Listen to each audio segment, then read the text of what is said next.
Canto. Canto.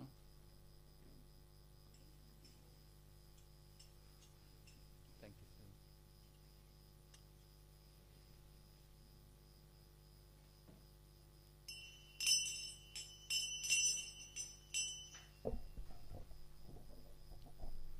Shri Krishna Chaitanya Prabhu Dayakara Mohore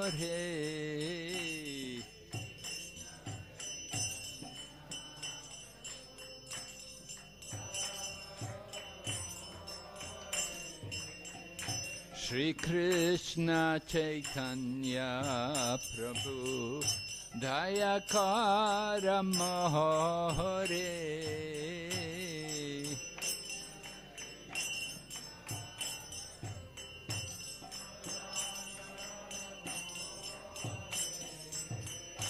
Thoma bina ketayalu Jagata samsari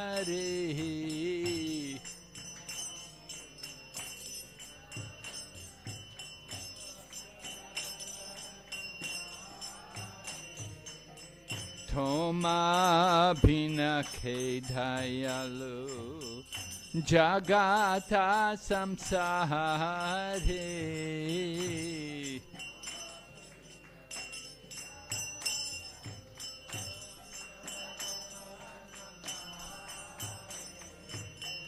Patita pavana hetu tavavatara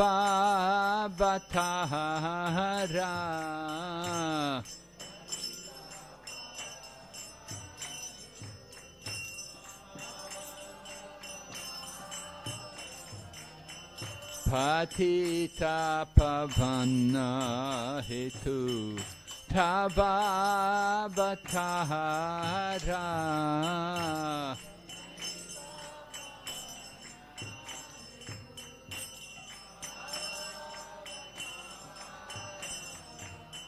Mosamo patita prabhu napae beara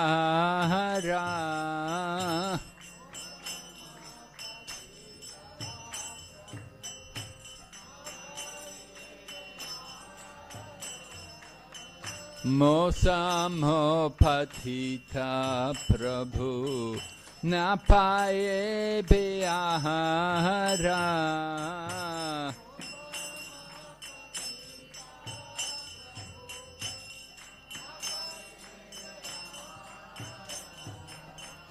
Ha ha Prabhu Nityananda Premananda Sukhi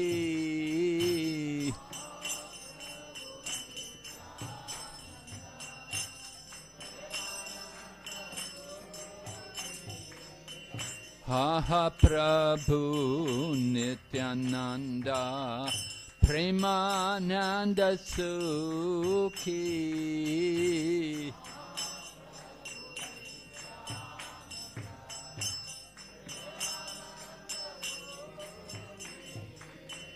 Kripa bhalakana koro ami bharadukhi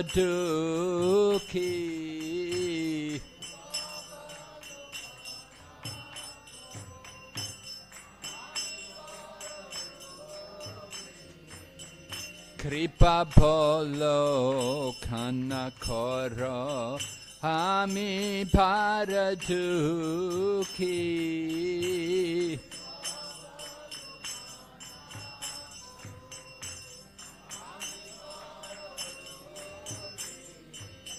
Dhaya koro sitapati Advaita Gosai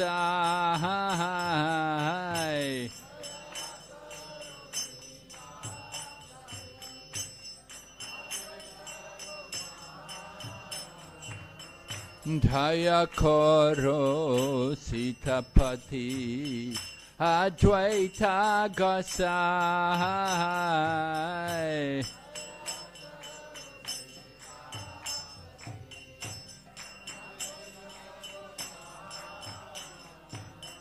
Tava kripa bole pai Chaitanya nitai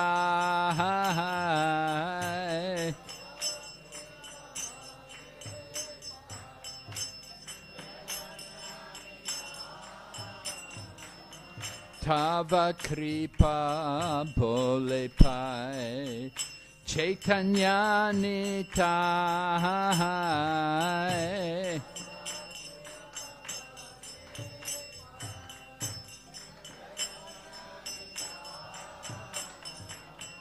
Ha ha Swarup Sanatan Rupa Raghunath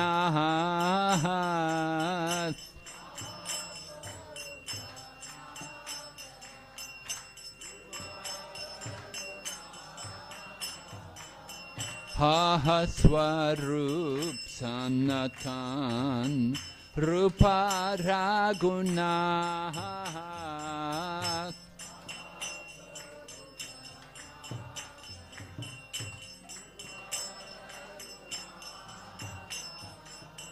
Bhata Yoga Shri Jiva Prabhu Lokanath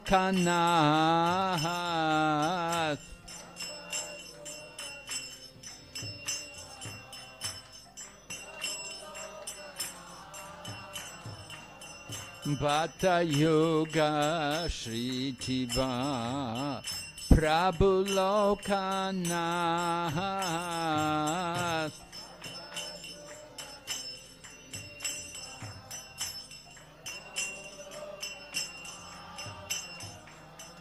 Daya Koro Shri Acharya Prabhu Srinivas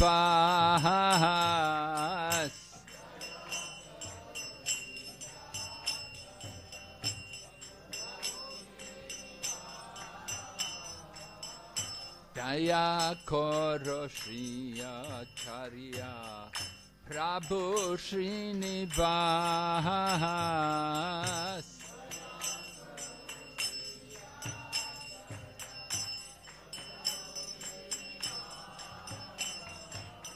Ramachandra Sangamage Naratamadas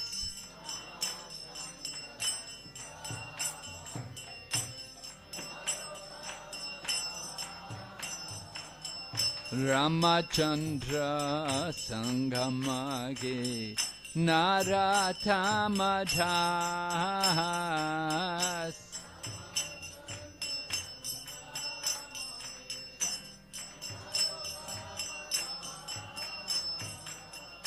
Shri Krishna Chaitanya Prabhu Dayakara More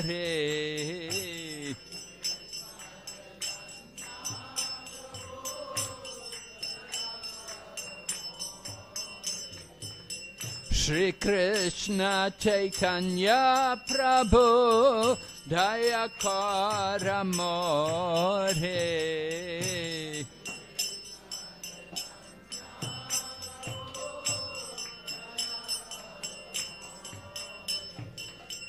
Toma Bhina Ketayalu Jagata Samsahare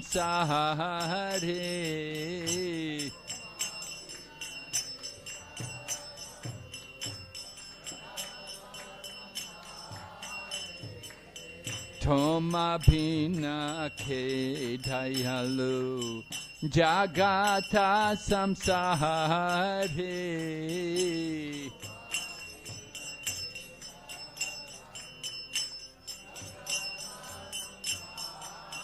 Nitai Gaur Haribo, Haribo, Haribo, Haribo.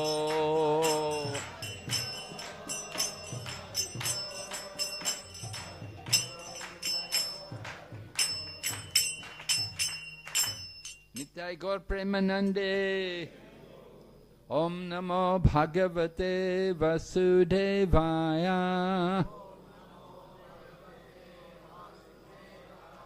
Om Namo Bhagavate Vasudevaya.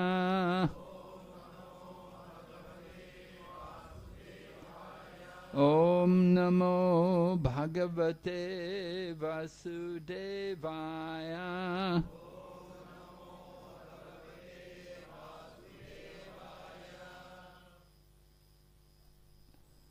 All right, so yesterday we covered this verse. We will chant this verse first.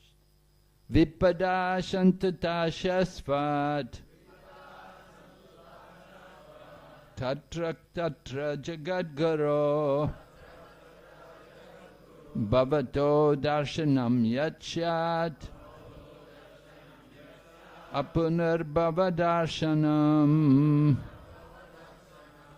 I wish that all those calamities would happen again and again, so that we could see you again and again. For seeing you means we will no longer see repeated birth and deaths. So that was text number 25. And then we went on to this one. Janma Aishwarya Shutashribhye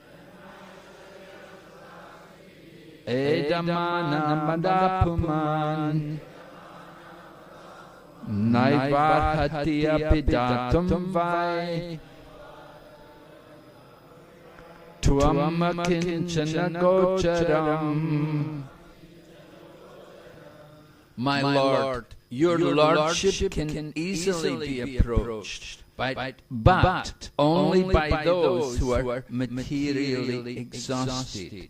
One who is on the path of material progress, trying to improve himself with respectable parentage, great opulence, high education, and bodily beauty, cannot approach you with sincere feelings. So, we should understand, Queen Kunti is not saying that we should not have education, and we should not try to look nice, and we should not worry about wealth. But she's saying that we should not be endeavoring excessively to get these things. It's important that we don't just simply think only about these things and make great endeavors to get these things.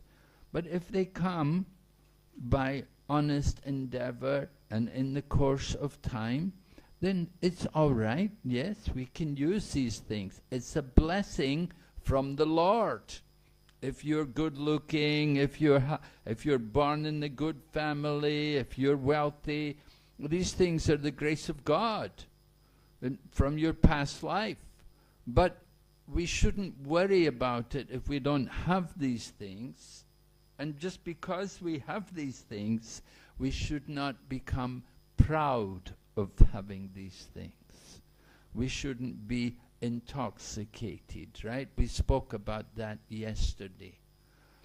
Because that attachment to the material assets of life, it's like a fever. And just like when you have a fever, you don't want to increase the fever. You want the fever to go down and to come to a healthy condition. There's an example. Somebody has a fever, so they brought the doctor, and the doctor, if he gives some drug which increases the fever, then you know, wow, this is not working. This is not the right treatment. But if another doctor comes and he gives an injection and the patient dies, then that's also not good. Just like materialistic people, they will increase the fever. They want to get more wealth and more power and more success in the material world. They're trying to increase the temperature. And the Mayavadis, they're trying to make everything zero. Just like if the doctor gives some injection and the patient dies. You know, you say, oh my goodness, he's dead. The doctor will say, oh, fever is gone. Why are you worried? Fever is gone. Yeah. The patient's dead. So Mayavadi, the impersonal philosophy, is like that. They want to make everything zero. Make everything zero. Go away from the world. Give up everything.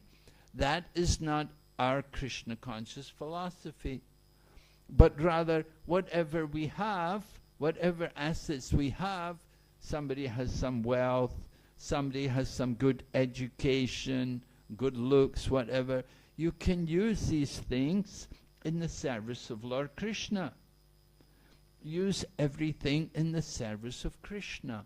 Not that we have to give up or go away from these things, but the idea is to dovetail everything in the service of Lord Krishna. Just like you have some wealth, you can use it for the service of Krishna, to help the temples, to build temples, or to distribute books. You can do Shastra Dan, or you can sponsor the prasadam distribution. So we can use wealth in that way. And some people are very good looking, they're very charming. They can use their beauty, their good looks, to go and bring people to Krishna consciousness. You go out and meet people and introduce them and bring them to Krishna consciousness. And sometimes we would see some of the ladies who would go out to preach Krishna consciousness. They'll bring back many people because they look very nice, and the men are attracted by the charming woman. They come back to the temple. They want to see what's going on. And people are educated, they have a good education. Okay, so use your knowledge for the service of Krishna to help organize our temples, just like here.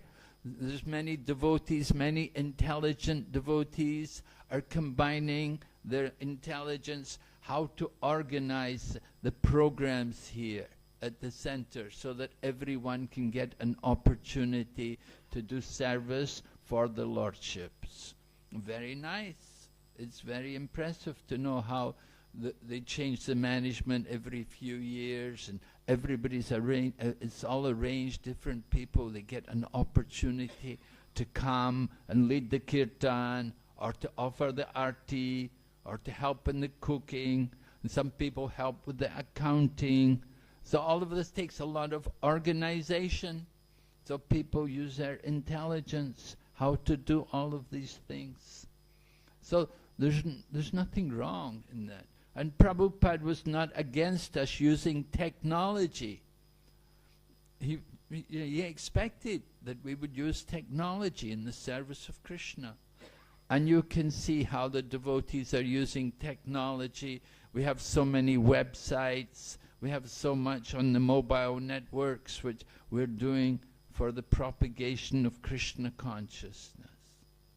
And so this is proper use of good education, using it for the service of Krishna. Everything belongs to Krishna. We just have to know how to use it properly. Srila Prabhupada would sometimes talk about how communist countries like China, and in the past Russia was also socialist, how they had the communist philosophy that everything belongs to the state. So we don't say everything belongs to the state, but we have our own communist philosophy. We have our Krishna consciousness communism, that everything belongs to Krishna. Everything belongs to God. Not just simply some temporary state. You know, in the past there was no China, there was no Russia, there was no Cuba, these things. But these are temporary creations.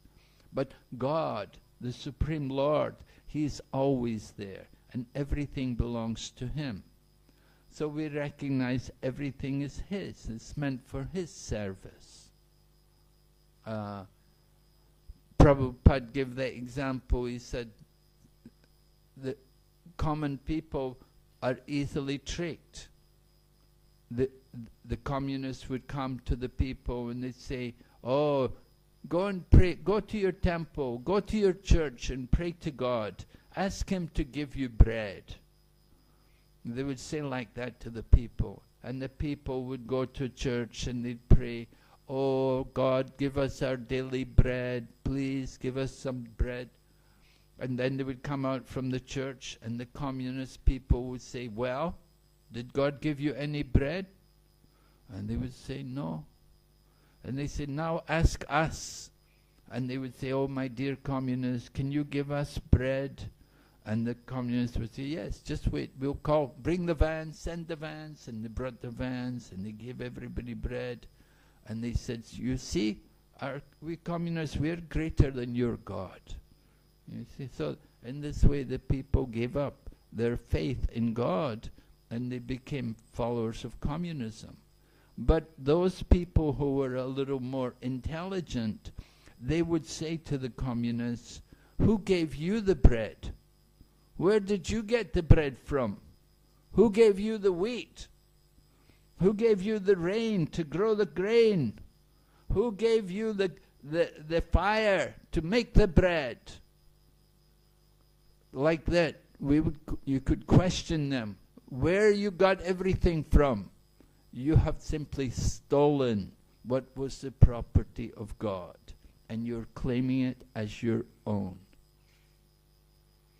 Just like last night, I was trying to tell this story about the one man who came to Mayapur, and he was making glass, right? And Prabhupada was asking him about making the glass and where you got the sand from.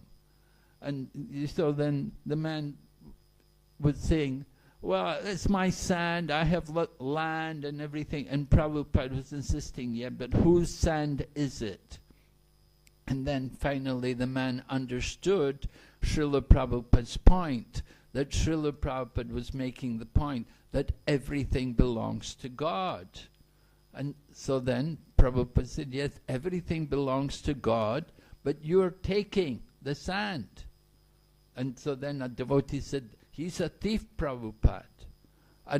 But then the man said, well, I'm also a life member. So Prabhupada said, then you're only a little thief. Because you're giving some donation, so you're only a little thief. And there was another time the devotees were walking in the park in the USA, in one city in USA, and they walked past a big mansion. There was this big mansion with the big grounds, beautiful big house. And the devotees said to Prabhupada, said, Srila Prabhupada, this house is owned by one of the richest men in the USA. He has oil fields, he's mining oil, and he's selling it, he's making millions of dollars. And they said, Prabhupada, we want to preach to him. We were going to preach to him. So Prabhupada said, oh really? What are you going to preach to him? How are you going to preach to him?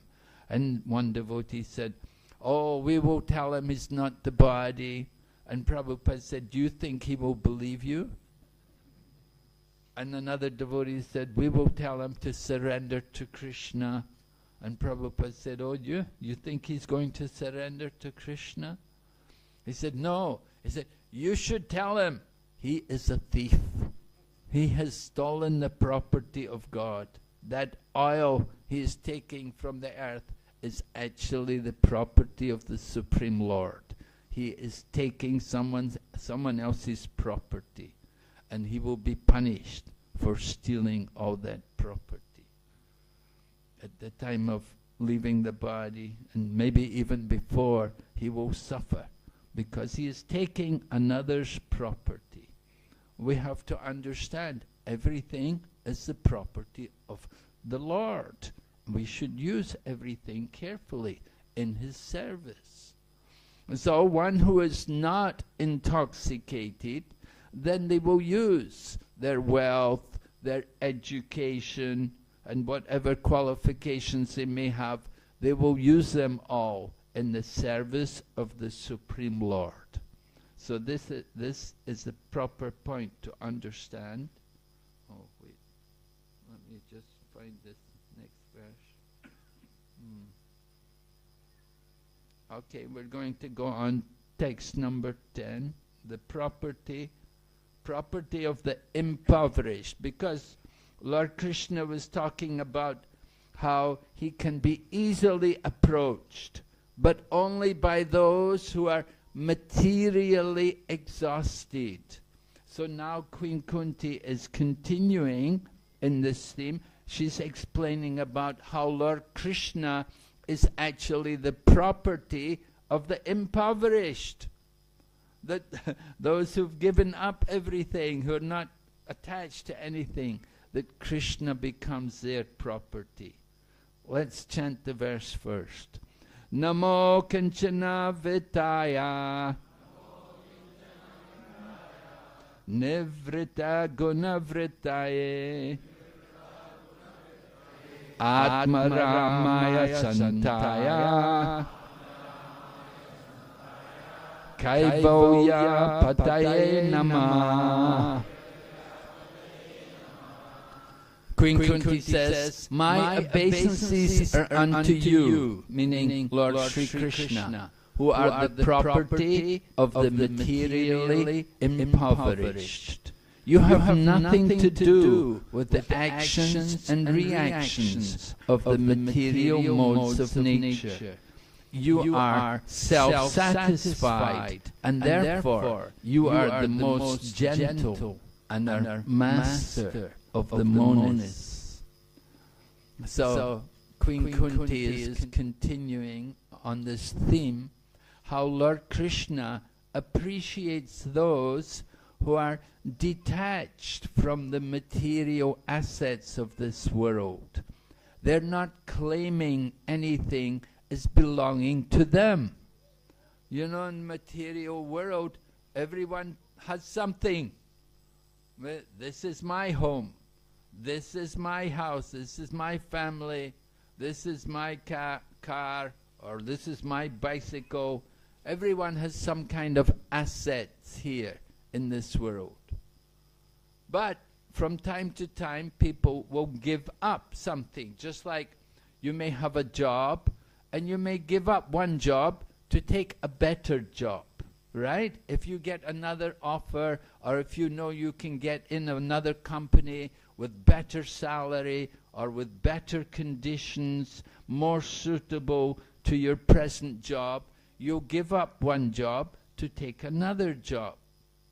In the same way, one may be working for some man, you prefer to work for another man. You'll give up the one job to go and work for someone else. We want to improve our situation in the material world. We're trying to improve it. And to think that we have nothing, that is not possible. Yeah, everyone has to have something. You have to possess something. So in the same way, try to understand that those who are devotees of the Lord, they can give up the material assets to take up spiritual assets. And we have examples, of course, great devotees, like the followers of Lord Chaitanya, Goswamis, Rupa and Sanatana Goswami, and Raghunath Das Goswami. They were very special personalities.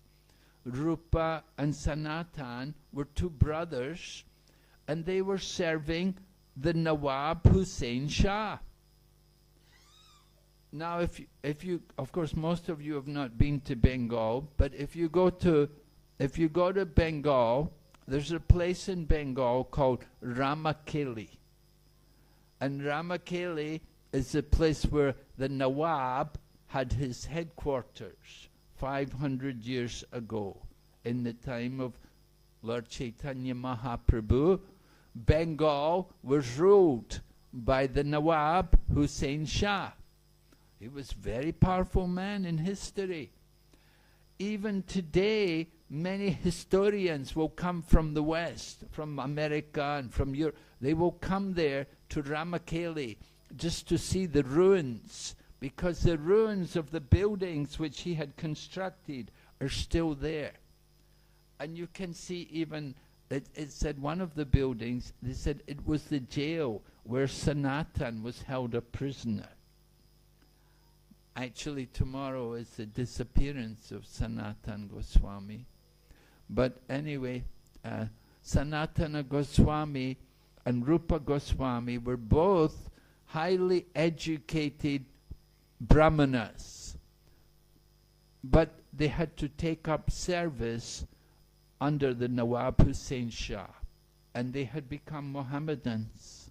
And they'd taken them, one was Dabir Kas, and the other was Sakara Malik. In other words, they'd taken Mohammedan names because they were working in the service of the Nawab, who was a cow killer, who was a big meat eater. He was always trying to expand his empire. He was going to fight, trying to take over Orissa, going into Utkal and fighting people like Maharaj Prataparudra and so on. Anyway, Rupa and Sanatan, one was the Chancellor of the Exchequer and the other was the Prime Minister in the government of the Nawab Hussain Shah. They had very big positions, but they did not like it. If you go to Ramakeli, it's a very wonderful place, very beautiful.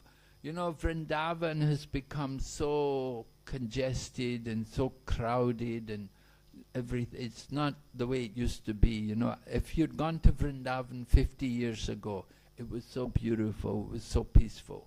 You go now, everywhere there's cars and it's congested everywhere and buildings everywhere, the apartments everywhere. But Ramakeli is very special. This place where Rupa and Lord Chaitanya Mahaprabhu went there and he met Rupa and Sanatan. Because the two of them had written to Lord Chaitanya. They'd heard about Chaitanya Mahaprabhu. Lord Chaitanya had defeated, well, he defeated Keshava Kashmiri in debate. And then he had defeated the Chankazi, and he got permission for the Sankirtan to go on in Mayapur. And then he'd taken sannyas, and he'd gone to Puri, and he converted Sarvabhauma Bhattacharya into a Vaishnava. Previously, he was a Mayavad, he was a logician, and he was the Pandit in the Puri temple, and he was the one teaching all the sannyasis who were there in the Shankaracharya Mutt in Puri. He would teach them Vedanta philosophy. And Mahaprabhu comes along, and he's only 24 years of age, and he comes along and he meets with Sarvabhauma Bhattacharya and he converts him into a Vaishnava. So Rupa and Sanatan, this Dabir Kas and Sakara Malik, they heard about Sri Chaitanya Mahaprabhu. They were attracted and they wanted to join with him and to work for him rather than to work for the Nawab Hussain Shah. They thought, why should we work for the Nawab Hussain Shah? If Krishna himself has come in the form of Chaitanya Mahaprabhu, we should work for him. Why should we just work for some worldly king, some worldly emperor? Let us work for the Supreme Lord. So they wrote to Chaitanya Mahaprabhu and they told them how they were very eager, very desirous to serve and to work with him, to spread Krishna consciousness everywhere.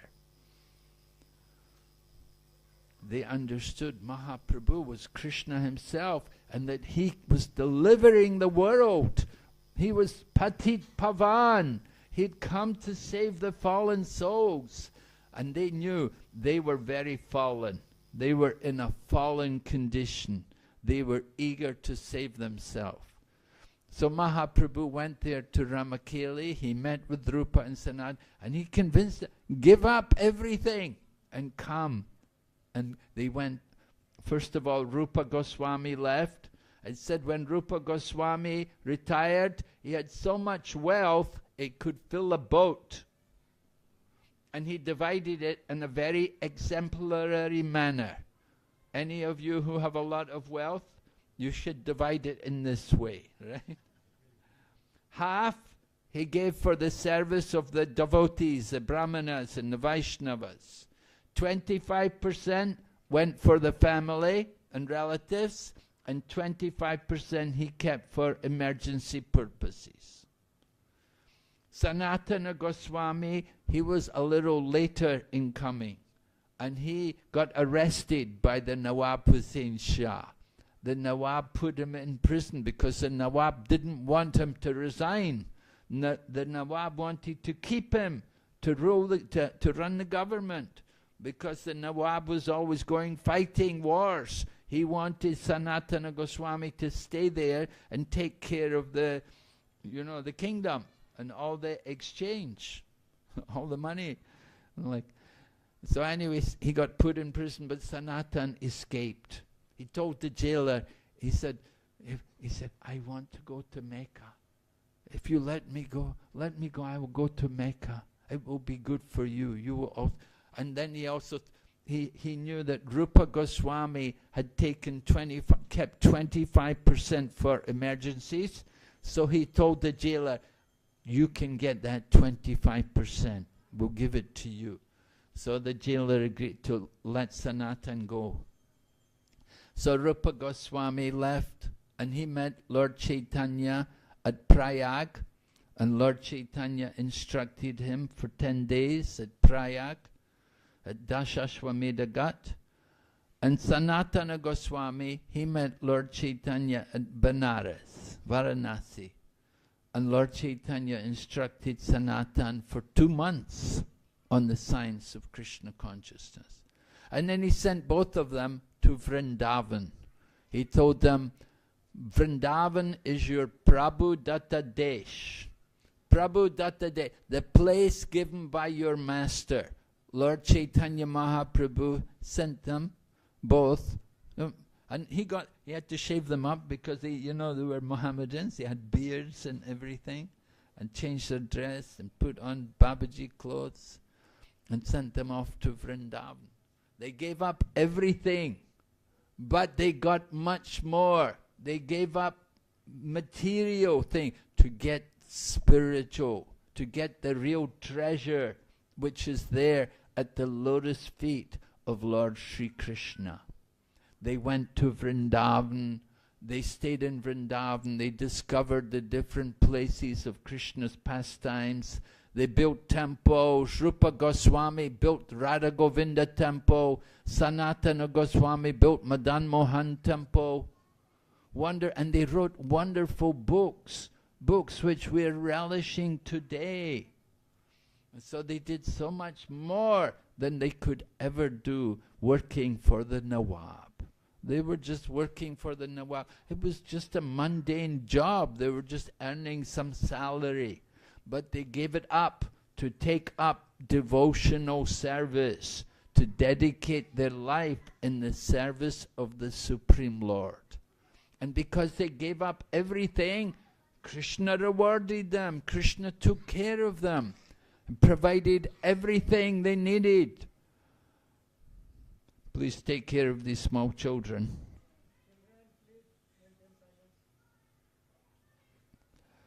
So Raghunath Goswami was another one. Raghunath Goswami was born in a very wealthy family. His father and uncle were the wealthiest men. They were maintaining all of the Brahmanas in Bengal. They were so wealthy. And Raghunath Das, he was not happy to be in that situation. He had heard also about Chaitanya Mahaprabhu, and he wanted to go and join Chaitanya Mahaprabhu. But his family would not let him. The family, when he would run away, they'd send men to capture him and bring him back. And they got him married to a beautiful young girl who was so nice, who spoke so beautiful. She was like the goddess of fortune. But still, He did not want to enjoy material life. He had so much wealth, he had so much opportunity for material enjoyment. He did not want it. He wanted to take up the higher service, service for the Supreme Lord. So, it's famous how Raghunath, finally he met Lord Nityananda at Panihati. If you go to Panihati, very nice, there's a temple there. By the grace of His Holiness Bhakti Charu Swami Maharaj, he purchased one temple there. We have a nice ISKCON temple at the Panihati. It's right on the bank of the Ganga, not very far away from Calcutta, not very far away even from the airport, Calcutta airport, and very holy place. Raghunath came there and he put on the Shiradahi festival. Do you celebrate Shiradahi festival here? Good, yes, we have it. Many places we will put on the Shiradahi festival, remembering Lord Nityananda giving mercy to Raghunath Das.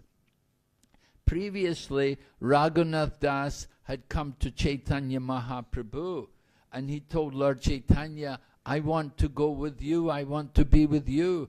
But Chaitanya Mahaprabhu told him, oh, just go home, don't be a madman, just go home and behave normally, keep Krishna in your heart.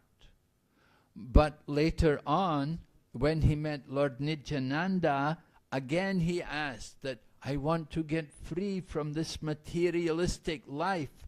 And Lord Nityananda told him, you put on this festival, distribute Shira, Dahi, for all the devotees. They had a big festival. Everyone was fed. Even the dogs were fed. Everyone was happy. And Lord Nityananda blessed Raghunath that very soon you will be freed from your materialistic life. And so it happened. A short time later, Raghunath escaped, and the family could not catch him to bring him back. He was very careful. And he got to Jagannath Puri, and he came to Jagannath Puri, met with Lord Chaitanya, and Lord Chaitanya told him, you're very lucky.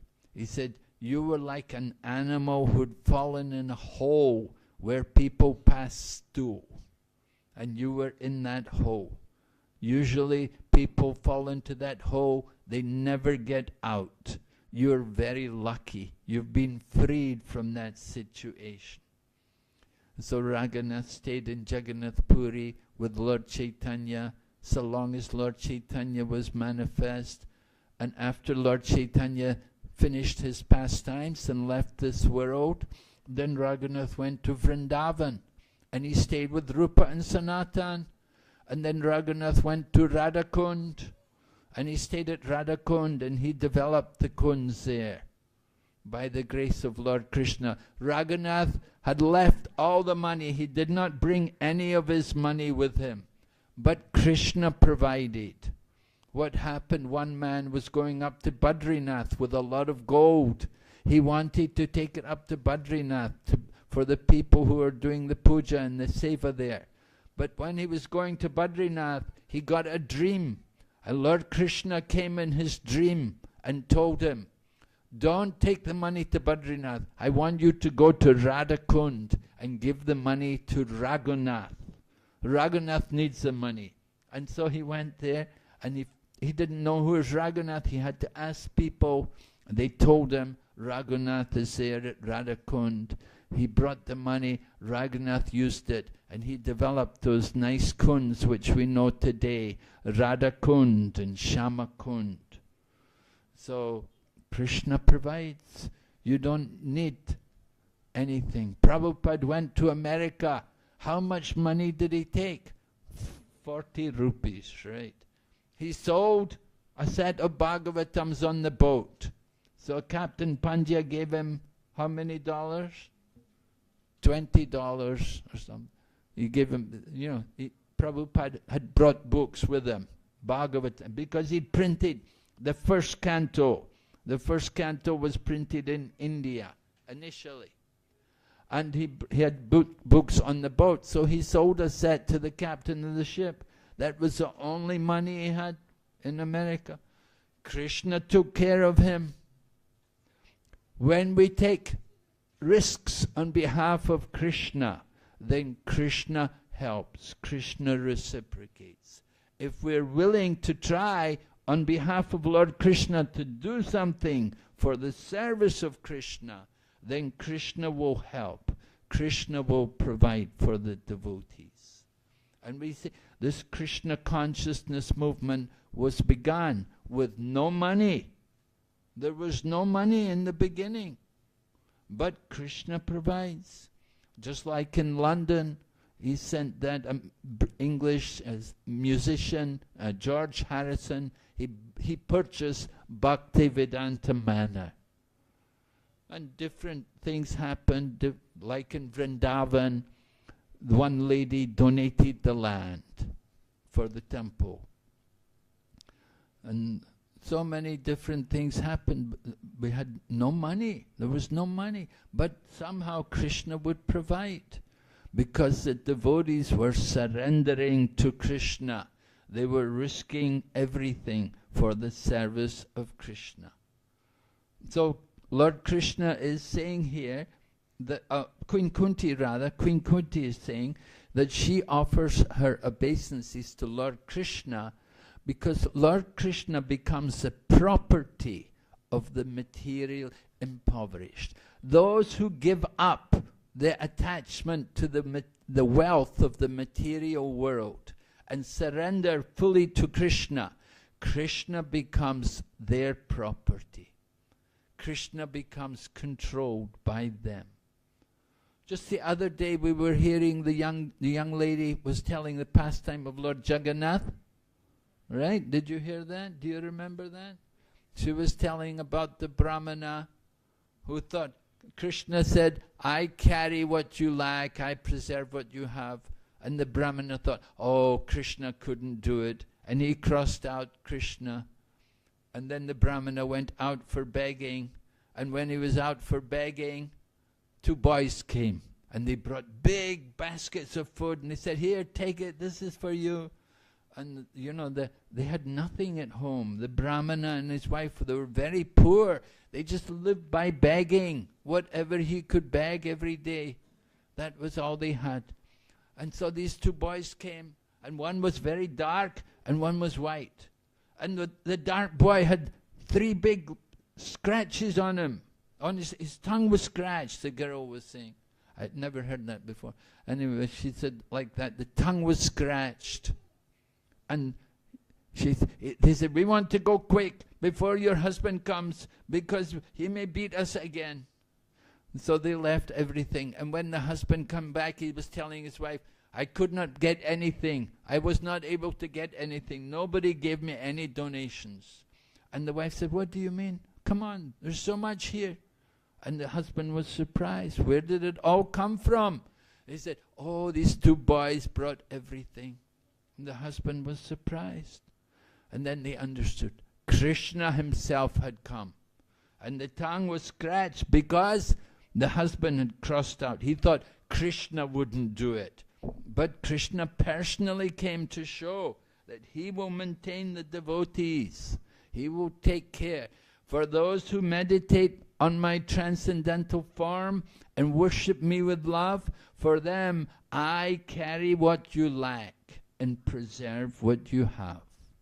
And so this is Lord Krishna's relationship with his devotees who give up everything for his service. So Queen Kunti is appreciating this wonderful mood of Lord Krishna. And then she also said, you have nothing to do with the actions and reactions of the material modes of nature. Lord Krishna is the controller of the material nature. He's transcendental to it. So when things happen in the material world, it's not just simply Krishna doing it, but it's done through Krishna's arrangement, the reactions of the modes of nature. Lord Krishna is always transcendental. He is not under the modes of nature. So when Lord Krishna performs some activities like dancing with the gopis or stealing butter, it's not of the material world. It's a transcendental activity. Ordinary people, common people, they do not understand the transcendental nature of the Lord. But Queen Kunti understands. And then she describes how Lord Krishna is self-satisfied. It says, Atma Ramaya, Atma Rama. Just like in Srimad Bhagavatam, there is the Atma Rama sloka, right? You know that verse? Atma Ramas Jamunayo Nirgranta Apirukrame Kurvanti Ahaitakim Bhaktim Itam Bhutagono Hare. Atmaramas, those who are Atmaramas. Of course, Lord Krishna, he is Atmarama. He is self-satisfied. And those great souls like Sukadeva Goswami, he is also self-satisfied. They're liberated from the material world.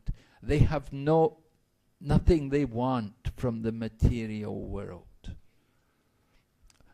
But when they hear the topics of Lord Krishna, they're attracted. This Atmarama verse was discussed because often the impersonalists, they cannot understand how somebody who is Atmarama can be attracted to anything. They think the topics of Lord Krishna to be something material.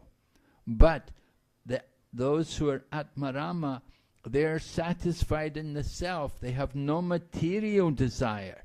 But the topics of Lord Krishna are never material.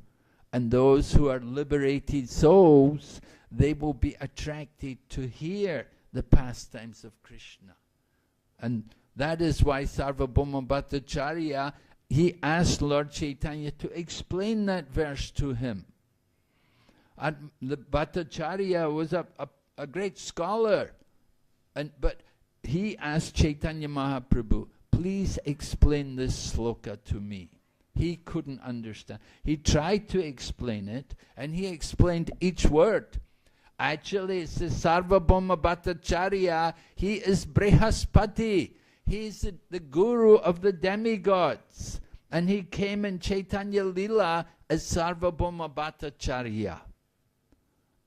But as Sarvabhauma Bhattacharya, he is asking Chaitanya Mahaprabhu, please tell me the meaning of this Atmarama sloka.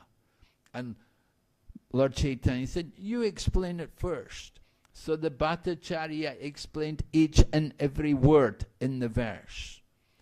And Lord Chaitanya said, very nice. And then Lord Chaitanya explained the verse in more than 60 different ways, without touching on any of the ways in which Bhattacharya had explained the verse. So the Bhattacharya was completely astounded. He understood that this Chaitanya Mahaprabhu he is no ordinary person, but he is the Supreme Lord himself. And again, Lord Chaitanya also explained this Atmarama sloka to Sanatan Goswami also. So here, Lord Krishna is being described by Queen Kunti that you are Atmarama. You are satisfied in yourself. You have nothing you want. You're fully satisfied. That is the nature of Lord Krishna. He is the everything is his. So, you know, in the material world, we are all trying to increase, try to get more, because we have so little. But Lord Krishna, everything is his. He doesn't have to get anything. It's already his. And so he is completely self-satisfied. at the same time, he takes pleasure in his devotees. So it said also, Kaivalya Pataye Nama, you are most gentle and are master of the monists. The monists are interested in becoming one. They want to merge, to enter into the oneness, to give up their identity. That is what is called Sayuja Mukti. But that Sayuja Mukti is like spiritual suicide, to enter into the oneness of Brahman. There is no variety, there are no activities, there are no relationships, there's only the oneness. And so there's no suffering, but there's no real enjoyment. There's no pleasure really there. The monists do not know what is real pleasure. They may be free of the suffering of the material world, but they can never experience the bliss of transcendental life. That is only possible for those who are engaged in devotional service. So here Queen Kunti is describing to Lord Krishna that you are the master of the monists, because you show the monists the real goal is not to become one and merge into the oneness, but the real goal is to become one in interest with the Supreme Lord. Oneness in interest, that our desire is simply for the pleasure of the Supreme Lord, not for our own pleasure. So that is real oneness, to satisfy the senses, the desire of the Lord. The devotees, they have that desire. The monists, they're simply thinking, I will become one and I will become the Supreme myself. They're thinking like that. But this is not the mood, and this is not what Lord Krishna wants. In the Bhagavad Gita, Lord Krishna has also described this mentality. He said, Klesho dikataras tesham avyakta sakta chetasam.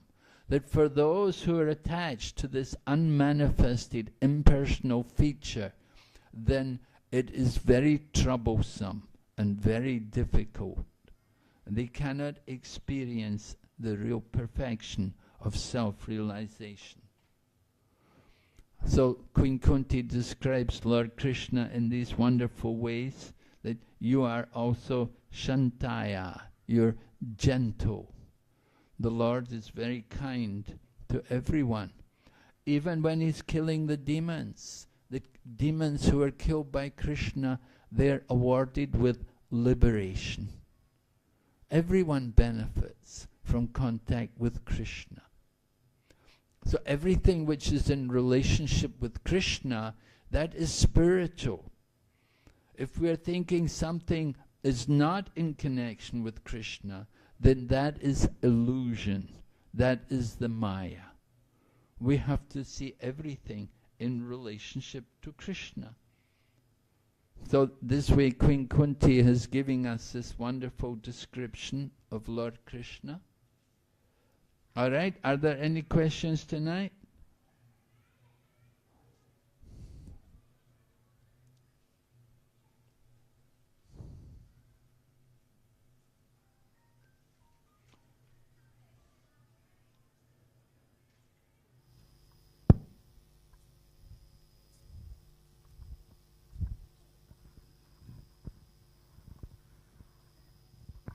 Hare Krishna Maharaj, Dandavat Pranams. Hare Krishna. Maharaj, this Sayujya Mukti, you told it is nothing but spiritual suicide. But in the southern part of India, those who are from the Smarta Brahmana community, they are very fond of attaining moksha or liberation, whereas the devotees of the Lord, they are simply not interested in that. So how to convince these people who are very much interested in liberation that both Bhukti and Mukti are not good for us, but only Bhakti is our only shelter. How we can convince them, Maharaj? Yes, well, we can explain to them how liberation, their endeavor for liberation, it's very troublesome. They take great efforts to become liberated. But if they will take up the path of devotion, then very easily and very quickly they can come to the liberated platform. Liberation begins by understanding I am not the body. In the Bhagavad Gita, Lord Krishna describes Brahma Bhuta Prasanatma, that one who understands he is Brahman, Brahma Bhuta, then he is joyful soul, Prasanatma, he's a joyful soul. That is the platform of liberation. And it's on that point where devotional service begins. Simply coming to that position to understand that we're not the body, it can be achieved very quickly by the devotee. We understand fully that we're not this material body. We understand by hearing Lord Krishna's words from the Bhagavad Gita and by chanting the holy name, we get direct perception that we're not the body. We can perceive ourselves as a spiritual being. Now, others, the smarter Brahmins, they're endeavoring for liberation. They will go through so many difficult procedures in order to come to the platform of liberation. And what will they get? Once they get, if they're able to come to the liberated platform, they will simply get Sayujya Mukti, the merging into the one, and that is only theoretical liberation. They will again come back to the material world.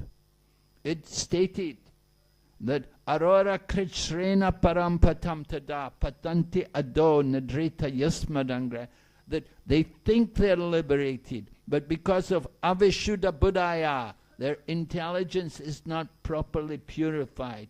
They come back to the material world. Why? Because no activity. You go to the platform of liberation, there's no activity, there's no relationship, there's no variety, there's only the oneness. How long can you stay there? You soon get bored, because the nature of the soul is to have activity, to have relationships. We want variety. And you won't find it in the region of Sayujya Mukti. So that you get to that platform of impersonal liberation, you come back to the material world. And you see so many so-called liberated souls, they come back to the material world and they will take up welfare activities. Like they will open a school, they will open a home or a hospital, or something like that. They'll do some welfare work, social work, because they don't know how to engage themselves in spiritual activities. They're only getting away from the material activities, but they have no understanding of what is real spiritual activity. And spiritual activities are hearing and chanting and remembering and worshipping, like what we're doing here, 9 angas of bhakti.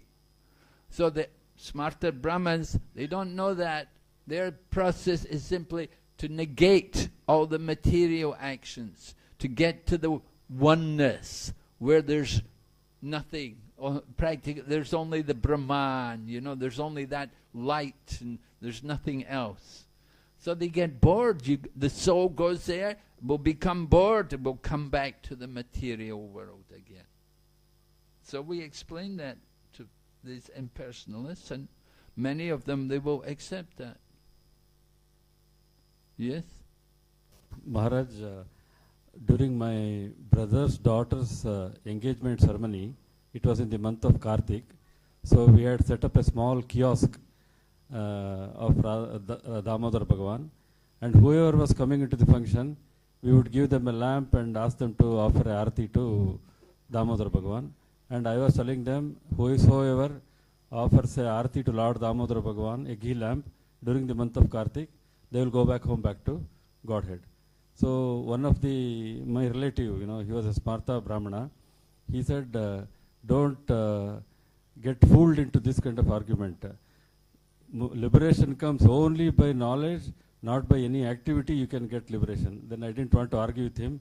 I just kept. But eventually he did offer the ghee lamp to Bhagavan, so that would have taken care of him. Hare Krishna. Yes, you see, by the path of knowledge, then it's very long, very arduous. Bhagavad Gita says, after many births and deaths, bahunam janmanamante jnanavam mam prapadyant. After many births, one who is actually in knowledge will surrender to me. And such a soul is very rare. So you see, by the path of knowledge, very difficult. But by devotion, it's very easy. Krishna says, susukam kartam avyayam, very joyful. Everything very easily achieved, very joyful for the devotee. But you take the path of knowledge, a lot of trouble. Very difficult, very rare. And Krishna is Bhakta Vatsala, he's not Jnana Vatsala. He wants the devotion, he's not impressed with the Jnana. Of course, the Smarta Brahmins are not usually very devoted to Krishna. That's the problem. Yes. Okay, any other question? Hare Krishna Maharaj. Okay. I have one question. This is not from today's class, but from the previous class. Can I ask Maharaj? Okay, yeah. Yeah, you mentioned in the class regarding everything has to be sanctioned by the Krishna himself. In fact, we have to undergo this Janma Mrityu Jara Vyadhi. So over the period of time, maybe today I'm all right, but tomorrow definitely I will have some ailment by which I will not be able to carry out any devotion to the Lord. So in that case, how a devotee, it is devotee. Of course, for the material person, anyway, he will be sick and he will not even have any attachment to the Lord. But as a devotee, if I get an ailment for which I will not be able to execute any devotional service, how to take up this situation? Well, you say not able to do any devotion, may not be able to use the body, but you can use your words, or you can use your mind. We have the example of the Brahmana who had nothing, but he was serving in his mind, he was meditating every day, worshipping the deity. And the deity can also be in the mind. It's not that the deity has to be a form of stone or wood or metal or jewels, but can be also in the mind. So you may be incapacitated, but if you keep your mind controlled, use your mind to worship Krishna in the mind. And if you're not able to use the mind, if your condition is so bad that you're even mentally incapacitated, then if we have served Krishna throughout our life, then Krishna will remember you. It's stated in the Garuda Purana that we may not be able to remember the Lord at the time of death, but if we have served Him throughout the life, He will not forget us. He is not so ungrateful that if you have actually dedicated yourself for a long time and done service for Him, then certainly He will remember you.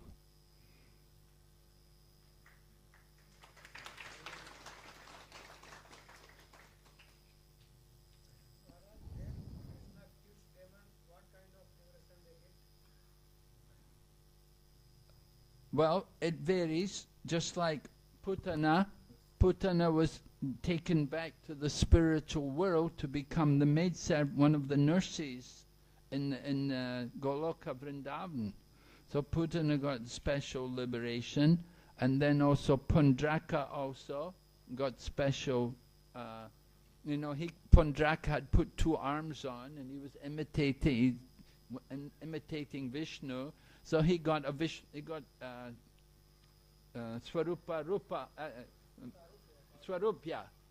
He got Swarupya liberation. He got a body like Vishnu in the spiritual world. And then, of course, you've got giant Vijay, who come, Dantavarka and Tishupal. They go back to Godhead. They go back to their position as giant Vijay. But generally, the demons killed, they would enter into the impersonal Brahmajyoti, like the wrestlers, Chanura, Mustika, and people like that. They would go into the Brahmajyoti.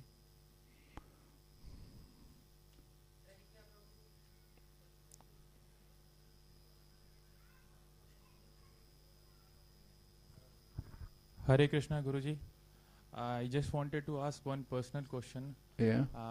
How to get rid of mistakes which one has done in past and move ahead in life and stop overthinking? How Krishna can guide me in this? Yes, well, that's what devotional service is all about. We do devotional service in that way, that it can help us to get over the mistakes and things which we've done in the past. It's the right atonement. It's the best atonement for all of our past activities. You take up devotional service, beginning with chanting of the Mahamantra and hearing the topics of Lord Krishna, as we're discussing here this evening. And take also the food which is being offered, the prasadam.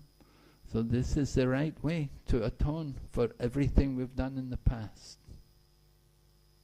You understand? So just keep coming.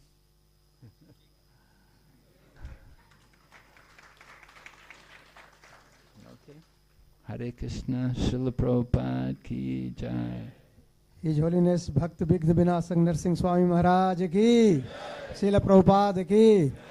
So we will thank Maharaj for wonderful session today. Hare, by chanting one time.